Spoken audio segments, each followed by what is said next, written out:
You can see why I like her, can't you? She is, in fact, one of the very few feminists who I wouldn't mind sitting next to at dinner. Sort of Christina Hoff Sommers and you, that's about it. I have to ask for a correction to my introduction because I was introduced as associate editor of Breitbart, but I've had a promotion since then. Thank you. I was invited today to debate a feminist I admire. Somebody who has fought for years for women and children's rights, somebody I think is an intellectual powerhouse, and who I was excited to speak with. She wasn't available, so thank you to... The old jokes are always the best. I know. I'm just kidding. You know I love you.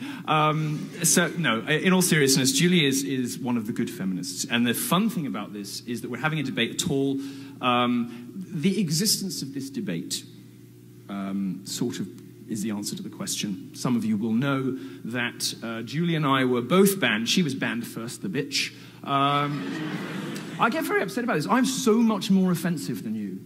I mean, it's literally my job to annoy people. I just, I'm sitting on Twitter all day being as offensive as possible, and you get banned first for a 10-year-old article. This is 12-year-old article. Well, this is because the modern social justice movement, like all cults, hates apostates. And of course, Julie, as a feminist who's gone off reservation, well, what actually happened is she stayed the same and feminism changed, which is what I'm going to move on to in a moment to explain to you why, of course, feminism does pose a risk to free speech. Feminism moved on and sort of left Julie behind. She's now become one of the bad guys, and she has the much more fun job of showing up for debates when normal feminists won't.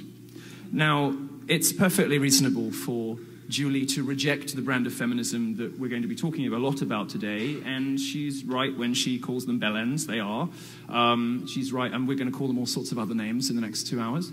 But unfortunately, Julie, feminism has moved on from you.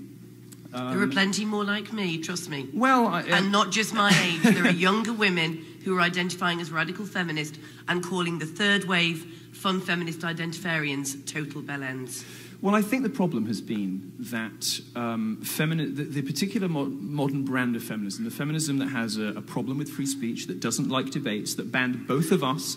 The title of the debate was, does feminism have a problem with free speech? And they banned both sides of the debate. They don't even want the discussion to be had. It's not even like ban the bad guy, which was her somehow.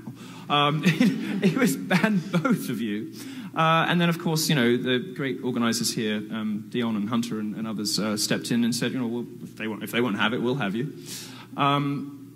Look, there's a particular brand of feminism which holds almost total sway in the media and in gender studies and women's studies departments. There are honourable exceptions. But by and large, I don't expect you to comment on any of your colleagues, but a lot of your colleagues are off-the-wall mental.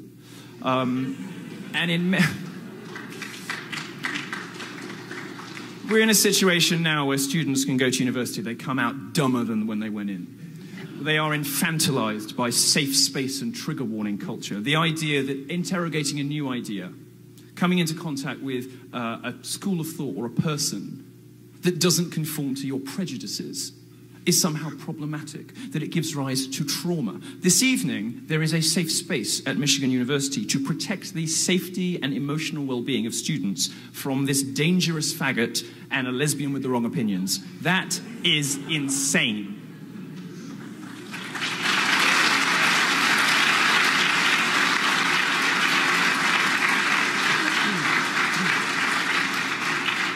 And the worst bit of this is that universities have started to go along with it. They have started to respect students' points of view when the students claim that they have been emotionally traumatized by different opinions. And the trigger warning and safe space culture has started to take root even in the best institutions in the country. My view on this is that anybody who asks for a safe space or a trigger warning should be immediately expelled. They have demonstrated... They have demonstrated that they are incapable of meeting the requirements of their course. Why are you here? Why are you here if not to discover new ways of looking at the world, to discover thinkers and ideas, history, stuff you never imagined that was possible, to broaden your intellectual horizons? If you're not prepared to do that, go home, leave. Don't be here. Now, it's all very well for Julie to say that, you know, her brand of feminism, and she is right that her brand of feminism is in the majority among ordinary women, is not a threat to free speech. Unfortunately, her brand of feminism is out of fashion, and as a gay man, I can tell you all about fashion and everything. But I will tell you about the fashion and feminism briefly, and we'll get to the good stuff. Today's feminists, and they don't include Julie because they don't like Julie very much. They don't include Germaine Greer because they don't like Germaine Greer very much. They don't include Christina Hoff Sommers because they don't like Christina Hoff Sommers very much. All these women are womening wrong. They don't like any of these people. What they like is a weird, distorted view of the world that cares more about your orientation and your gender than what is in your head. They care more about what you are than what you say. That is profoundly wrong, and it gives rise to some statements from feminists, you know, whether it's masculinity so fragile, kill all white men, I bathe in male tears. And you can occasionally hear rhetoric like that from Julie's generation of feminists, but by and large, they've got more of a sense of humor about it, so I don't mind so much. You get the sense with the third wavers that they sort of mean this stuff. And very often, when you hear the rhetoric coming out of whether it's Vox or Gawker or BuzzFeed or Mike or university departments or even in some cases the entertainment industry, we're really left in no doubt that feminism is, as Christina Hoff Sommers says, a sort of female chauvinism. And it's a kind of female chauvinism that knows it can get away with anything. It can get away with lying about men. It can get away with calling men names. It can get away with telling lies about the wage gap, lies about campus rape culture. You're going to hear in this debate a lot of stuff, and, you know, we're going to disagree on a lot. And Julie is not, you know, a free speech fundamentalist in the way that I am. But one thing that we are united on, I think, is that this particular modern brand of feminism is cancer. In the immortal words of Milo Yiannopoulos. And it's a sort of, it has metastasized on campuses because it has been left unchecked. It has metastasized because nobody ever sat these kids down and said, no, what you're doing is hateful and bigoted and fundamentally sexist. And the worst offense of all is that you bully and deride and ridicule anyone who dares to ask you for evidence. That's the fundamental, that is probably the most characteristic feature of modern feminism. It is why feminism is a colossal threat to free speech everywhere it exists, on campuses and in the media. And it's why the answer to this debate question is yes. Thanks.